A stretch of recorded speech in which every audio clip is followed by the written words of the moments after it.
Go. It's quote movies for a living. Sometimes. This is Good Morning Liberty. Well, what is up, all of our liberty-loving friends? This is another semi-fantastic episode of Good Morning Liberty. My name is Nate Thurston. Across from me is Mr. Charles Thompson. How's it going this morning, Mr. CMT? Good morning, Hawaii. CMT. Can you call it country and everything? Yeah. Look at that. That's pretty good.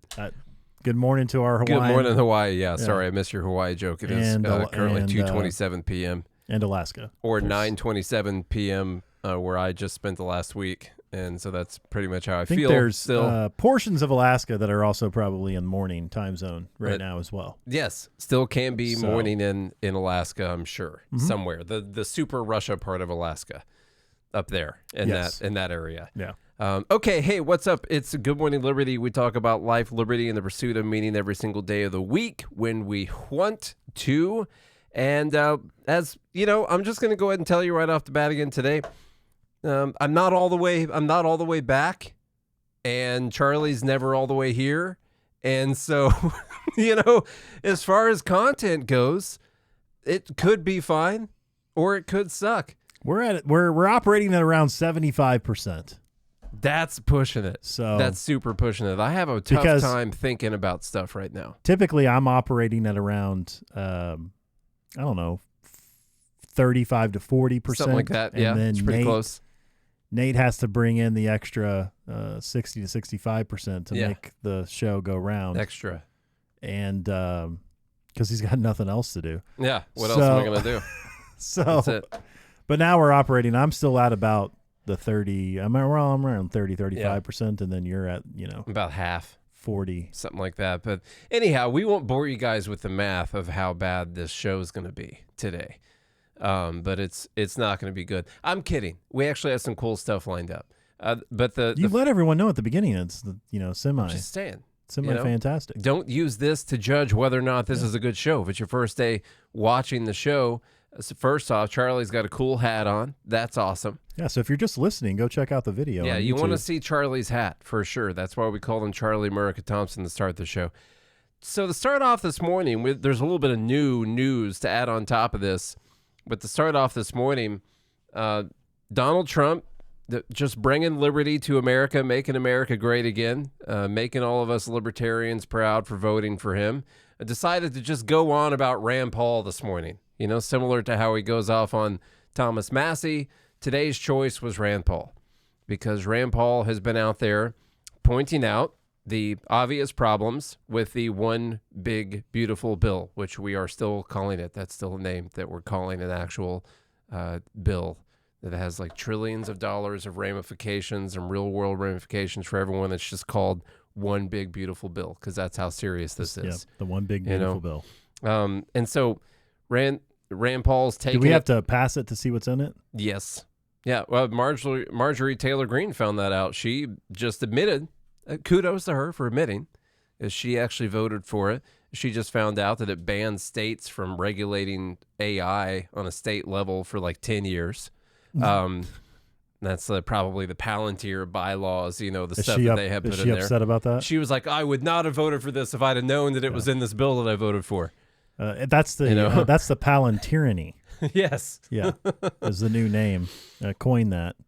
So earlier when Nate and I were talking off the record. Yeah. Palantyranny is coming. So Trump says Rand Paul has very little understanding of the big beautiful bill, especially the tremendous growth that is coming. He loves voting no on everything. He thinks it's good politics, but it's not. The big beautiful bill is a big winner. He decided that wasn't enough. 5 minutes later, he posted again. Rand votes no on everything, but never has any practical or constructive ideas. His ideas are actually crazy. Losers. The people of Kentucky can't stand them. This is a big growth bill. The people of Kentucky just can't stand this guy. I bet he barely wins his elections most of the time. When you're being abused when someone talks to you like this. Yeah. Yeah. That's evidence of abuse. basically. So I think some of this is because Rand Paul started showing up. And on... let me just give you a therapist answer here. Mm-hmm. No is a complete sentence. No. You don't need to justify it. You don't even need to justify it. No. It's a complete sentence. No is fine. And it's a great answer. No is a great answer to this bill for sure. Now, I think more than likely, let's see, 9:18 a.m. Eastern. This might have been after Trump's initial tweets about Rand Paul or posts on Truth Social about Rand Paul. This is Rand Paul talking about the bill. I'll give you like a minute and a half of this, and this has really just got Trump all worked up here. In a separate post, Trump said there's a false narrative about spending in this bill. He said it is, quote, single biggest spending cut in history by far. Kentucky Senator Rand Paul joins me now. Mr. Senator, I know you want more spending cuts included in the bill. Can you tell us what specifically you'd want to cut? Yeah, it's even more than that. The biggest objection I have to the bill is adding $5 trillion to the debt ceiling. I'm actually very supportive of the tax cuts. I don't accept the CBO notion that the tax cuts will lead to deficits. The reason I believe there'll be more deficits is they're raising the debt ceiling $5 trillion. We know that this year, most of the Republicans, not me, voted to continue the Biden spending levels in March.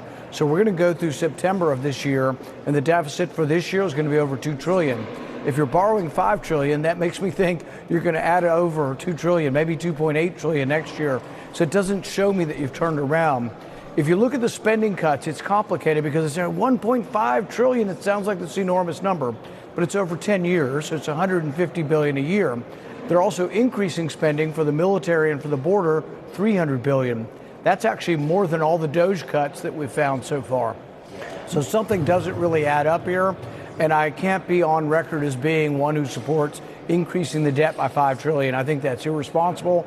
The bond markets are already starting to show that they're skittish over this. All right, well, so look, that Rand just Paul, a bit there. math is racist. He doesn't know anything. Yeah, math is not a racist, very and smart everyone guy. in Kentucky hates you, which is weird. But they keep voting you to be their senator. Yeah. But anyway, I did think this is gonna sort of segue into our next thing because someone else came out against this bill today, and it was actually kind of a big thing. Someone else came out against the bill, but before that, we've got Cat Turd posting about. Now you know how Cat Turd goes. Like as soon as Trump starts going out against someone, that person is just the number one enemy, anti-MAGA, anti-Trump agenda, terrible person. They need voted out. Doesn't matter if they're like the most fiscally conservative, like most consistent constitutionalist person that you have. They gotta go because they don't want to pass whatever Trump's agenda is. Anyhow, Cat Turd just posted out Trump hammering Rand Paul today. And then this guy, Gunther Eagleman, who might be more annoying than Cat Turd. I don't want to be that. Maybe not more annoying than Cat Turd. Let's give him a tie. Yeah. How about a tie? They're tied. That's fine. Yeah, that's fair. He says, well-deserved going after Rand Paul. Now, what's also funny is once Elon Musk comes out against this bill, the same guy comes out and says, yeah, well, the Senate should fix this bill. Shouldn't they? The same day.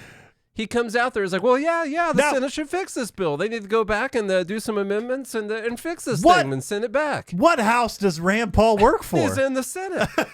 Yeah. And so you got a senator out there saying, you know what, this bill is not good enough. We need to do some things to fix this bill. And Gunther Eagleman's like, yeah, well-deserved all the hate from Trump. But then as soon as Elon Musk comes out against this bill, he's like, well, the Senate should really take a look at this thing. I wonder what senators we should talk to that might have an idea of how we should fix this. You guys got any ideas on Not Rand Paul, because he's a do nothing. Yeah. He just wants to vote no on this is it a great bill or does it need to get fixed? I don't know which one it is.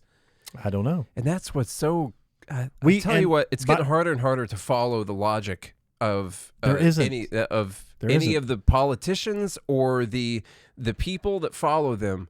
It's getting so tough to distill this down into something to talk about every day because everyone is all over the place. There's no logic. There's no principle anywhere. I'm going to offer a slight apology to James Lindsay. Hear me out. Hear me out. Okay. This is the woke right. There's no consistency. It's completely illogical. They're just like, and it's getting to the point where I'm with Elon Musk. One thing we didn't even cover is Trump's comments on the fact that no one understands this bill. and they're not taking into consideration the growth. It's the growth. Where have we heard that before? Oh, I don't know. Maybe the dumbass modern monetary theorist there could be growth. There could be growth. Who get it wrong every time. Sure. Okay. Plus, they're not taking into account all the tariffs. There's always they are going to tax away from the American people so much money, and that's not getting taken into account by the ERS. Yeah, the External Revenue Service. Yeah. So look, the CBO's not even bringing in the ERS. There's always growth. I'm not saying there's not going to be growth, but have you ever seen the government institute policy where growth outpaces inflation, spending, deficits, and debt? Typically, whatever it is the CBO is saying, like whatever they're saying the deficits and the debt are going to be in 10 years, it's going to be more than that. It's not typically going to be less than that. And it might not be because there won't be as much growth as what Trump thinks there's going to be. It's going to be because they're going to decide to spend a bunch more money that's not being accounted for right now. That's why no matter what they're saying the deficits and the debt are going to be 10 years from now, it's not going to be the case. It's going to be that plus a whole lot more because there's going to be more and more spending bills piled on top of this thing as more time goes on, because that's what they do. And someone else is going to be running the government, by the way. Yeah, that's the other thing. If we do have time to get into the Palantir talk today, that's something everyone's got to keep in mind, is that it's not just always going to be the unicorn and rainbows Trump administration that we have right now. There's going to be other administrations that come in. Elon Musk. This is actually a reply? This is just Elon Musk. Okay. This is his post, and sort of a big deal because we're like 3 days off of him leaving his official special government employee status, where I will admit he became very, very disappointing shill for like the last couple months, to the point where he used to post a lot of really good stuff. He was posting out Milton Friedman videos made by yours truly, and like all kinds of great stuff. He was posting out Ayn Rand stuff and anti-government stuff. And then once he got in there, and I think what he noticed was, they're not really going to be decreasing the size of government. Wink, wink. We all realize this is not actually happen. While he was still in there, he was like, well, I can't be out here talking crap about the Trump administration while I'm a part of it and creating all these problems for Trump. But as soon as he gets out, not as soon as, 3 days later, he comes out, says, hey, this bill sucks. Yeah. Just so you guys know. Well, it's a terrible, awful bill. 3 days later, Christ rose from the dead. There it is. 3 days after the thing. Musk was fired. And then there's 40 more after that. And now then he comes out with the truth. Yeah.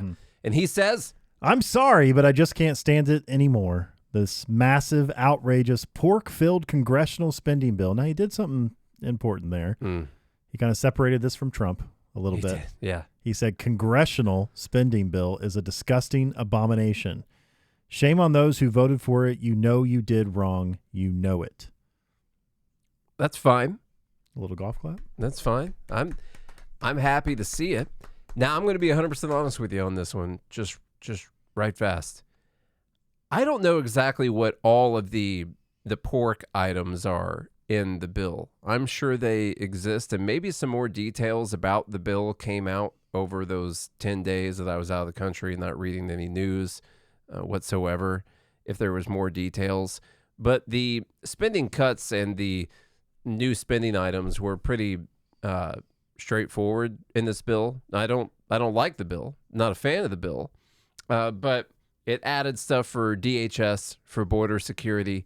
It added military spending for the Golden Dome or whatever thing, which actually a lot of that's going to go to SpaceX. That's fine.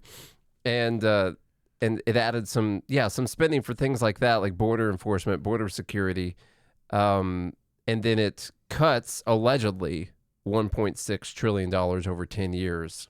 Or $160 billion a year.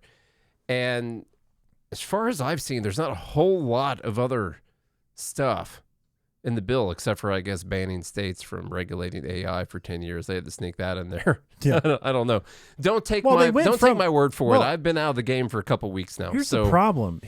Even though this is technically like, quote unquote, a mandatory spending bill or whatever, They went from Trump announcing in the Oval Office that we could probably run the defense on half. We could cut the budget in half. Yeah. From almost 900 trillion or around 900 trillion to about 450 billion, to about 450 billion. And we'd still be great. America would be great, and that would be awesome. But instead, we're going to increase it by almost 300 billion. That's what in this bill. Now that 300 billion is upfront and honest one more time with everyone. This stuff is so complicated. The entire process is complicated. When you're looking at the scoring of the bills, are they counting it based off of what we have right now, what we would go back to if the tax cuts were to go away? Is this complicated like the Da Vinci Code? Yeah, it's just like that. It's but harder to crack, actually. Yeah, it's okay. harder to crack than that. Yeah. And so when you look at these projections, they're like, oh, it adds this much in spending or this much in deficits. And, of course, they're counting the tax rates were supposed to go back to what they were in 2017, and instead we're going to keep them where they are right now. And I'm like, well, I don't really want to know about if we raise taxes, what we think the deficit would be, because I don't want to raise taxes, And so I want to know, like, what were we projecting based off of what the rates are right now? But even those projections would be wrong, yeah. Because even if you raise tax rate, it doesn't mean you're going to increase revenue by that much because, again, on average, we take about 17% of GDP. Mm-hmm. So the only way to really produce more tax revenue is to raise the GDP. You got to raise GDP, which is why Trump keeps talking about growth. That's all it is, growth. You got to get more growth. Now, Bernie Sanders says Musk is right. The bill is a disgusting abomination. He says we shouldn't give $664 billion in tax breaks to the 1%. You guys know what we're going to say, but letting people keep a little bit more of their own money is not giving them money. Okay. That's not a break. Says we shouldn't throw 13.7 million people off of Medicaid. I think that's a stretch. I think it's going to be more like 7 or 8 million, but I hope they get to that amount. And it says we shouldn't cut $290 billion from programs to feed the hungry, and let's defeat this disgusting abomination. They're talking about SNAP and that one, I'm pretty sure. So this is where it threw in some confusion for me. So we've been super anti this bill. It's kind of funny. On the same day where I read this post from Stephen Miller, and I started feeling, now I'm still anti this bill, but I hated it less than I did before. See, we've been saying this thing over and over again, like we got to codify the Doge cuts, or the Dodge cuts, whatever you want to call it. We got to codify. Yeah. We got to codify the Dodge cuts. We got to put a Hemi in it. Yeah, we got to do that, okay? Put a Hemi in this bill, and then we'll vote for it, okay? We've said that over and over again. Why don't you just add in those Dodge cuts? Where's Cummins? And so Stephen Miller posts out today. He said, I've seen a few claims making the rounds on the big, beautiful bill that require correction. The first is that it doesn't codify the Doge cuts. A reconciliation bill, which is a budget bill that passes with 50 votes, is limited by Senate rules to mandatory spending only, which is only Medicaid and food stamps. They say, those are example, yeah. Spending only. Okay, yeah, spending only, Medicaid and food stamps. That's where they made their cuts. The Senate rules prevent it from cutting discretionary spending like the Department of Education or federal grants. He says the Doge cuts are overwhelmingly discretionary, not mandatory. The bill saves more than $1.6 trillion in mandatory spending, including the largest ever welfare reform, a remarkable achievement. It's the largest ever by dollar amount, by the way, not by percentage, but whatever. Actually, Clinton had bigger welfare reforms than what this is. This is just a larger dollar amount. Oh, and Clinton actually had a surplus, didn't he? Yeah, there for a year or two. There was. By the way, that was the last time. Yeah, that we've had a budget surplus. Pretty crazy. Bring back Clinton. Yeah, those were the good old days. Shoot, I might vote for him. So to clarify, this reconciliation bill, and the reason they wanted to do this in reconciliation was because they only need 50 plus 1 votes to actually pass this thing. And that's all they got to get. They don't have to pass the filibuster threshold. So they don't have to get over the 60 vote threshold, which makes almost everything impossible. And to be honest, it should be basically impossible for the government to do anything. I'm fine with that. That'd be great. Totally fine with that. And so what they say is, what he's saying is, in this reconciliation process, they can only deal with mandatory spending. That's all the Senate can actually deal with here. And so all of these Doge cuts are actually discretionary spending items. And so they couldn't add this in to the bill. And if they did, it wouldn't be a reconciliation bill anymore. and they would have to get past the 60 vote threshold for the Senate filibuster. And so that's why they can only do this, and they promise they're going to do it after this one. Yeah, of course. For sure. Mm-hmm. They're definitely going to do it. He says other stuff about he's seeing claims the bill increases the deficit. Says this lie is based on a CBO accounting gimmick. Income tax rates from the 2017 tax cut are set to expire in September. They were always planned to be permanent. CBO says maintaining current rates adds to the deficit. But by definition, leaving these income rates unchanged cannot add 1 penny to the deficit. I'm sympathetic to that argument. That's what we said earlier. I don't like the idea that saying that we're going to keep the tax rates where they are right now is something that's going to add to the deficit. I don't like the idea of a de facto tax increase or else kind of thing being in this bill. But the problem is, overall. But the problem is, he says leaving the tax rate unchanged cannot add 1 penny to the deficit. That's not true, because you're not taking into account that as the debt is what it is, interest rates, the interest keeps going up. Yeah. Which is, by the way, a spending category in your accounting book. They sort of keep the interest rate. I know it's not separate, but they sort of keep that separate in their minds as if it's something that they can't control. Oh, because they're allowed. Therefore, it floats separately outside of anything that's under their control. Which is how all businesses, right? That's how they all do their books. Separate. You don't have to take into account. Don't pay attention to that. To that. Yeah. Don't pay attention to that. This whole process is so jacked. The entire slate needs wiped clean. It's just. What are you saying? The whole thing. We need a clean slate. That's what I'm saying. What does that mean? I just want to delete everything. What does that mean? I just want it all gone. Delete 86? 86. What? Everyone. Wow. In the government. Good Lord. 86. Everyone, every piece of paperwork that's in the government, just clean slate the entire thing. Just so the Secret Service is aware, I'm not affiliated in any way, shape, or form. I mean, you're directly with affiliated. This Asian. Across from me. Now I'm Asian. Yes. Okay. I don't know if he's even American right now after that comment.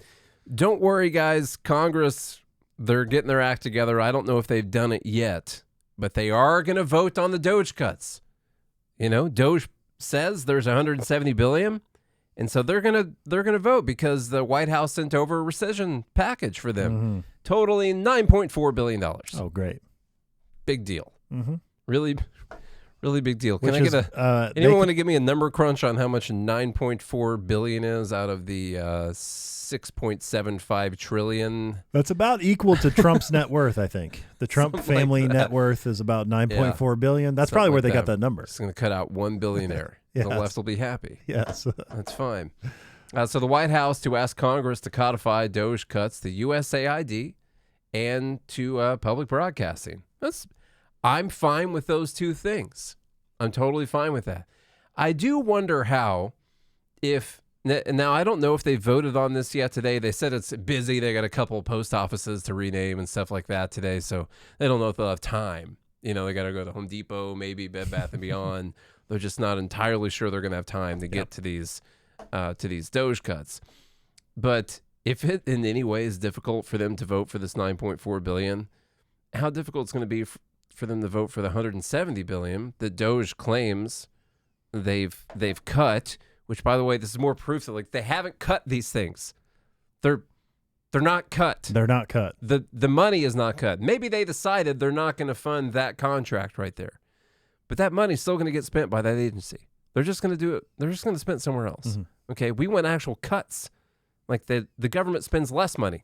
I asked one of the major questions I have about this whole big beautiful bill that I haven't really seen answered yet. Will the amount of money the government is spending go up or down as a result of this bill? Okay. Up. We're in our fiscal year right now. The next fiscal year, is it going to be higher or lower than the current fiscal year, which ends at the end of September? Which one is it going to be? So I started talking to my friend Grok about that earlier. He was available. Been a good friend. And he said, according to the bill, that there are there's more cuts than new spending. You know that $300 billion for the military and for DHS you're talking about? That's actually just a one-time amount over 10 years. That's not an extra $300 billion every year. Okay? Not in that. Military is under discretionary spending technically, and this bill doesn't touch discretionary spending. That's a new $300 billion in mandatory spending that they have to do. And it's not this new yearly appropriation for them. It's for like specific things that they want to fund right now. They promise they're not going to do another $300 billion next year. It's just this time, just this specific time that they're doing it. We just need an influx of $300 billion. And so Grok was like, "This is Grok, okay? So if it's wrong, blame Grok, not me." I almost said Brock. It's Grok, just so you know. Said that there's actually more cuts, but the problem is every year the budget automatically goes up because of inflation. There's already just a built-in increase in the budget. It's baked. Okay? It's baked into the pie every single year. And so while what the projected amount for next year would have been is higher than what this bill would leave that amount at later, that amount is still higher than what this amount for this year is because of the already baked-in spending increases that we have like every year. And we talk about this all the time, but when they talk about making cuts, it's really cuts to like already built-in increased spending. Yeah. Yes. Guys, just to be clear, we need the dollar amount that the government is spending. I'm not talking about the projected increase or percentage here or the deficit being smaller or bigger or whatever. The dollar amount that they spend needs to go down. Not down from where it would have been, lower than a higher amount.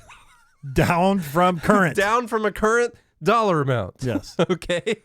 It doesn't need to be that difficult, but I'm trying to get to that answer right there. Lower. And we can't seem to get there. Not lower than the amount that's higher than right now, but still higher than right now. I just, look, obviously we need to go back to basics. This has all gotten. That's why I said clean slate this whole thing. Let's just scrap the whole deal. This is all gotten. Let's just go back to basic addition and subtraction. Yeah. If you're spending $5 this year and you need to spend less money, don't worry about inflation. Yeah. Don't worry about you were going to spend $6. Yeah. So now you're going to spend $5.50 and then like, oh, look, we saved. That's less. 50 cents. If you could spend $5 this year and then $5.50 the next year, and they'll tell you that was a cut. That's a cut. Because it was supposed to go to $6. Yeah. No, if you're spending $5 this year and you need to make a legit cut, like I'm talking like take a knife to the $5 bill, okay? Yeah. You're going to make that thing equal $4, and that's a legit cut. Mm-hmm. These people are exhausting me. My heart rate is going up. I'm exhausting myself right now. I feel the blood. I probably need to visit the hospital. After 2 days of being back in politics. So the thing is, what Rand Paul is saying, and by the way, I am interested to see if there's any reaction to, so Jack Dorsey retweeted one of our posts or reposted one of our tweets. And it was Rand Paul, Thomas Massey, 2028. And this is on a day where Trump is going after Rand Paul, where Musk has come out against the big, beautiful bill, and where Trump has been going after Thomas Massey as well. And then we got Jack Dorsey out there reposting me randomly saying Rand Paul, Thomas Massey, 2028.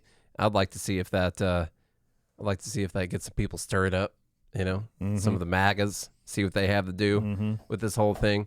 And that was pretty cool to see Jack reposting one of our things. I mean, it's no Elon, but it's pretty cool. He just shadow banned us for a long time, just held back our careers Jack? for a few years. Yeah. Yeah. So does this really make up for that? I mean, we're going to make a little bit of money off of that post. So does that, are we good? No. Are we good now? No. We're probably going to be at a few 100,000 short. Oh, I have one more map in here. I posted this out there. Look, remember this. Remember this right here. You remember on election night, we're zooming around this map, looking at how much the shift. This is probably the funniest part of the whole. Just crazy. Look at this shift right here. And I don't remember exactly what we were saying, but I just want people to realize I remember it was really funny. This shift did not happen from blue to red. If you're just listening, it's that map of the country that the New York Times had that shows the shift to the right, the shift to more Republican in all of these counties. And this did not happen so we could just keep doing the same thing.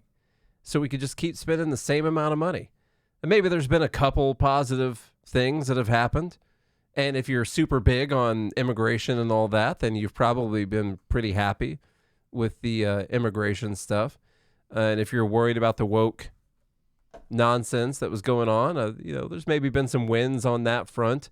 It's not as if I don't think the presidential administration is going to change the culture or anything. There's like a culture problem, but they can at least not perpetuate the problem. They can at least not do things to feed it and make it even worse, So that's those have all been fine. But when it comes to like the big problem that's going to really, really destroy people's lives, I don't think this shift was so we could just keep spending the same amount of money or more every single year. I think people wanted to see some change, some actual change. Maybe they didn't. I don't know. Maybe they wanted to talk about it. I'm not really sure what they wanted to do. I think they wanted the cuts. Yeah. They wanted reduced taxes. Mm-hmm. They want reduced government spending. They want less government. They want less government. They wanted to stop being lied to. Mm-hmm. And this current administration is lying to you about what this bill is going to do. Yeah. It's a lie. And I'm hoping, cut out the cultish MAGA folks. I'm hoping the folks that are still kind of in the middle of the road can see through this like we saw through the rest of the BS. Yeah. And then that'll give me some hope. Mm-hmm. But right now I don't have much. Do you want to say anything about Palantir? Palantyranny? Palantyranny? This is something that broke while we were gone. And so that we hadn't really had a chance to address the situation yet. And it's not like for sure that there's this big New York Times piece about Palantir coming in to help compile a bunch of data on Americans, kind of give them a centralized database. And I've got the whole story in here, and we've got videos, and we got stuff like that for the whole Palantir conversation. Palantir is something that at one point in time, I'll be honest with you, I was actually kind of excited about them because they're big on efficiency. And there was a point in time, I believe I've even said it on the show, was like, Palantir should really get in there and help make the government more efficient. I've probably said it on the show before. That is probably because I didn't know a whole lot about everything that they do. But it's, I'm not excited about this move by the Trump administration. I'm a little worried that we're not going to get the fiscal efficiency, the fiscal cuts, the smaller government. The efficiency that we're going to get is a more efficient, tyrannical state. That's what we could actually end up with. And for sure. That's the part of the efficiency that we're actually going to get. And I really hope that's not the case, but there are plenty of libertarians who were like, when the Department of Government Efficiency was announced, they're like, oh, you want the government to be more efficient at being its tyrannical government self? It's like, no, I want them to cut spending, man. That's what I'm talking about. I'm going to cut spending. Fraud. Waste. Fraud. Wait, the whole thing's fraud. But let's find some fraud and cut some of that fraud. That's fine. And so it's looking more and more like we're not going to do that, but we're going to find ways to help the government be more tyrannical in the future, more efficient. You're meaning like people like Stacey Abrams shouldn't be able to start an NGO with $100 and then get $2 billion. Yeah, that's fine. I don't want that. That's what we mean by efficiency. Mm-hmm. I don't know. Do we have time to go into? Oh, that's up to you. You're the one that's to rant and rave. Yeah. I think I have another call at 3:30. Okay. So that's up 30 minutes. That's time. We have time. Yeah. In March, President Trump signed an executive order calling for the federal government to share data across agencies, raising questions over whether he might compile a master list. Should we make the Fed Haters Club wait for tomorrow? We could wait until tomorrow, for White Pill Wednesday. We could do that. Yeah. Yeah, we don't want to do I wonder this what on the they same would day. think if we went into this story and didn't. That was a joke. Yeah. All right. Go ahead. Yeah, if you know, you know. Yeah. That kind of thing. Mr. Trump has not publicly talked about the effort since, but behind the scenes, officials have quietly put technological building blocks into place to enable his plan. In particular, they've turned to one company, Palantir, the data analysis and technology firm. Trump administration has expanded Palantir's work across the federal government in recent months. The company has received more than $113 million in federal government spending since Trump took office, according to public records. And that's not counting this new $795 million contract that the DOD just awarded the company last week, which has not been spent. That's a little chunk of change right there. Yeah, it's a little Palantir chunk. has been around helping the government for quite some time, actually. They were seeded but by the CIA. Okay. Specifically, the CIA has... which is the boss of USAID, by the way? I think InQtel or something like that. They're little venture arm that funds private organizations that can do things that the government's not legally allowed to do. And so they go out and they'll seed these companies, you know. And Palantir was one of those. And I didn't know that for quite some time. And there's videos of their CEO talking about how they helped stop the rise of the far right in Europe, or they were helping during COVID, you know, tracking vaccines and all that stuff. I'm like, that's not good. Yeah. Dr. Deborah Birx is What is on this, their Skynet? advisory board, who's one of the people that was standing up there with Trump and Fauci during the COVID years. And there's just a lot of stuff not sounding too good. Now, I could probably skip over all the information that we have in here and get to the bottom of the story, which is that I think this is inevitable. When you have more and more technology out there, eventually the government's going to want to link together all of its vast databases. And when you think about it, it kind of makes sense for an efficient government that has all of these agencies with all of these databases. Like if you remove from your mind the idea that it's a government and that we hate it, imagine they were doing like voluntary service for people and they had all these different branches and they had all these massive branches with different databases. You would think, well, let's make it cohesive. Shouldn't all of those be linked together in one database? Mm-hmm. And so, well, your customers, you can have all of your customers' needs and wants and desires and data available by everyone inside the company at all times. So you can provide a better service, you know, more efficient service to these people. That sounds reasonable. Sounds great. Of course it does. Except the problem is that the company in this case, they have a monopoly on violence. Violence. Yes, that is correct. That is the major problem. Taking your rights away. And I'm not like Walmart doesn't have that option. No. And I'm sure Walmart's got their online, their delivery stuff, and they got, Sam's or whatever. And I bet you this company has got like one centralized database of all these people. I bet they do. And they're able to send out their ads and their coupons and stuff like that and offer deals to people. Here's the real answer, is that the government shouldn't be big enough to need the services of Palantyranny. You just took the words right out of my PowerPoint.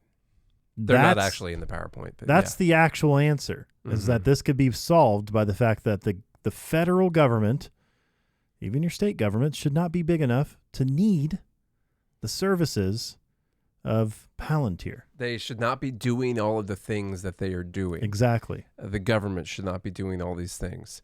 Now, when something like this, when you have a government that is this big and that is doing all of these things, it's inevitable that they're going to want to try to centralize this database to do a better job at whatever it is they want to do. But unfortunately, sometimes what they want to do is control your life, and take away whatever freedom and rights you're supposed to have. And at this point, it's just like we're competing with China. It is. And it's not like Trump is trying to, don't hear what we're not saying right now. I don't think Trump is like, yeah, you know what I want is that social credit score system, like what they got over there in China. I'm not saying that's what the Trump administration is trying to enact, but it's like the foundation for it. Oh, yeah. It's once you do this, once you connect this they've already got all this information. I'm not even talking about them finding more information. But right now, some of these departments might as well be on a different planet from one another. Here's what I want. Like, here's a scenario I want you to think about, okay? Remember, the Congress passed basically the kill switch bill for your vehicles, okay? Which gives them access to remotely shut off your vehicle. They're not going to use it for that, though. Now, think about someone like AOC getting into power, who's a big climate activist, and they decide that you can only drive so many miles in your gas-guzzling vehicle. Yeah.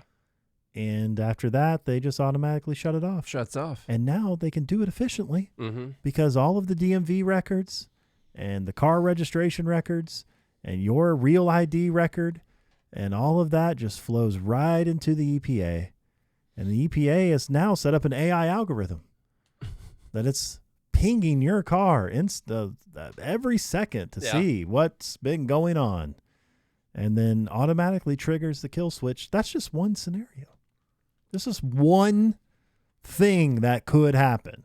One little tiny and I know thing. I'm fear-mongering a little bit, but that's probably within the realm of possibility. But then you bring in, like, that's one thing, like with a kill switch for your car. Then you bring in, what about the Second Amendment? What about people with guns? What about people who post things the government doesn't like online? All that stuff's going to be brought into the same database too. What about your real ID? You guys know when you go to buy your alcohol, I don't do that, but when you go to buy your alcohol and they like scan the back of your ID, what else are they going to put on there that makes it not, when you scan it, they're like, nope, can't do it.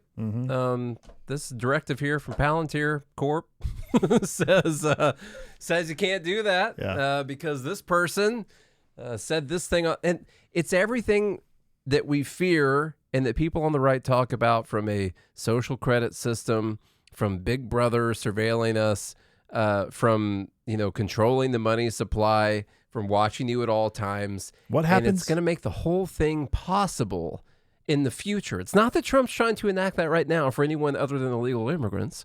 It's that eventually, who's next? AOC? And that's what people aren't thinking about. You're building this whole system. You're connecting all these databases. You're adding in the AI. And you think we just came out of the COVID times and vaccine passports and stay-at-home mandates, stay-at-home orders, stuff like that. You think they're not going to use it to get, calling people on the right domestic terrorists? And you think they're not going to use it against you in the future? That's just going to be for illegal immigrants? Yeah. That's all it's going to be for, is finding them? What if, God forbid, someone like James Lindsay becomes president? My God. Make it stop. And then if you just listen to shows like this, you're woke. Off to the gulag. Then everyone with you. that James Lindsay thinks is woke gets sent off to the work camps where you spend your time trying to cool Palantir servers. I don't know what you're doing to try and cool it, but we need bigger fans. You're on bikes running the fans. RFK has got fat people on bikes trying to cool Palantir server farms with their fans. Yeah. So this is just one thing that could happen. This is a terrifying reality. All you had to say was worst environment imaginable. Scariest. That's all you had to say is scariest environment imaginable. Why is it so tough for us to be serious about things? We have such a tough time being serious. We can't be serious. If you were to be serious, Nate, then your blood pressure would be higher. That's it. I don't. Now we got like a serious video. What am I going to do? Play a serious video right now? Yeah, let's end After it that, up. that was hilarious. I don't want to play anything serious. Well, this is truth. Oh, okay. Everyone, if it's your first time listening, you haven't heard us play this the other 100 times we've played it.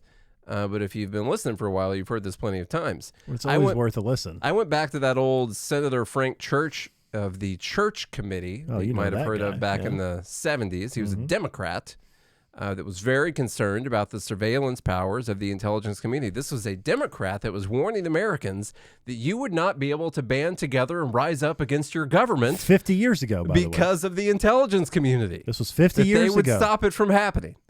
And now, when you bring in a company like Palantir, listen, they're really good at what they do. the government, they kind of suck at everything they do. And even back like in the Snowden days and all that, like Snowden was like a private contractor working for them at some times, they subcontract out. They go find By the way, the companies NSA kind of already had this database.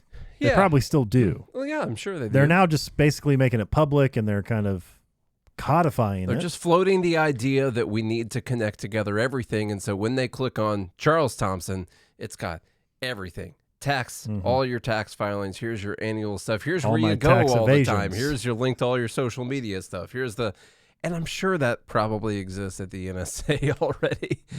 But I don't like the Republican excuse that this is just they're going to help us find illegal immigrants.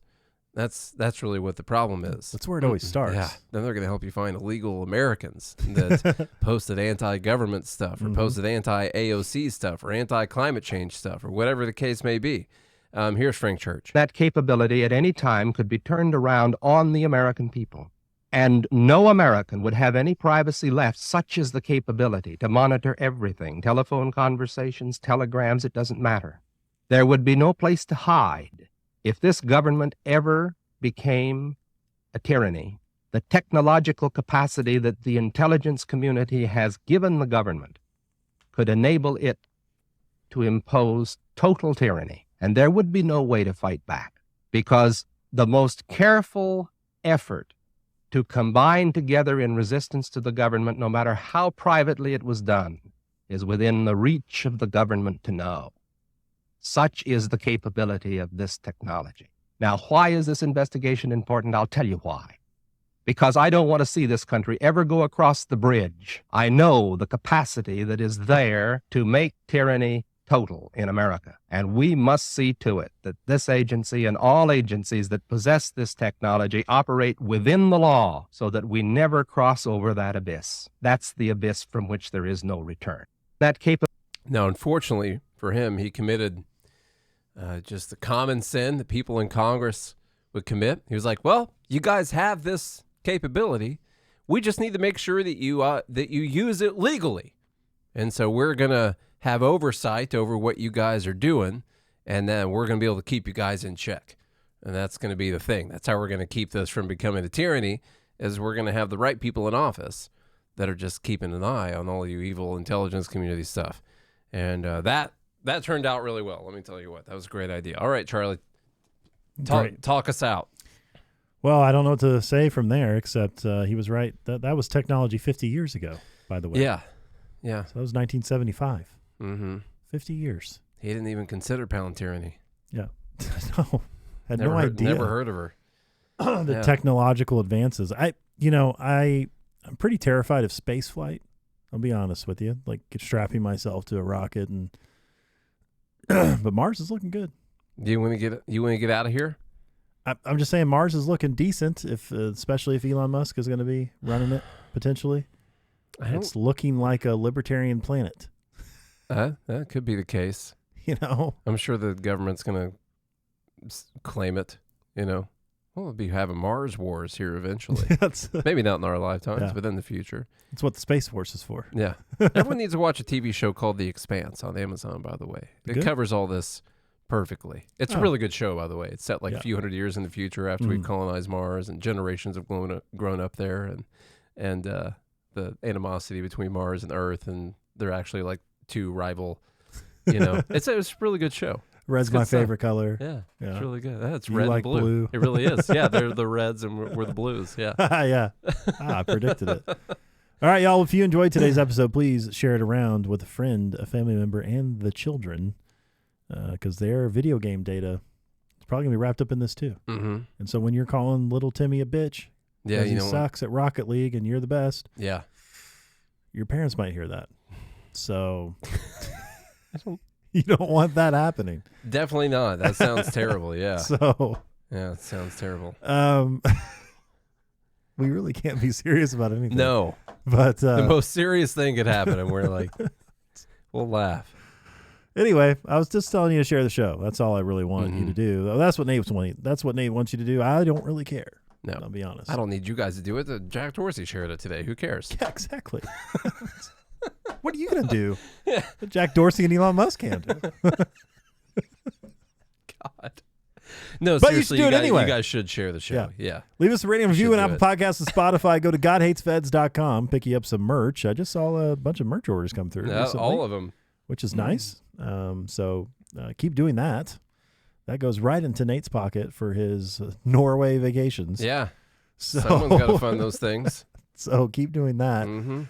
Go to joingml.com. Be part of the Fed Haters Club, where you get special treatment. Yeah. That's just what it is. Special treatment in the Fed Haters Club. And visit the links in the show notes to support the sponsors that support the show. If you do all of that, then we'll be back again tomorrow. Hope you have a good day and a good morning, Liberty.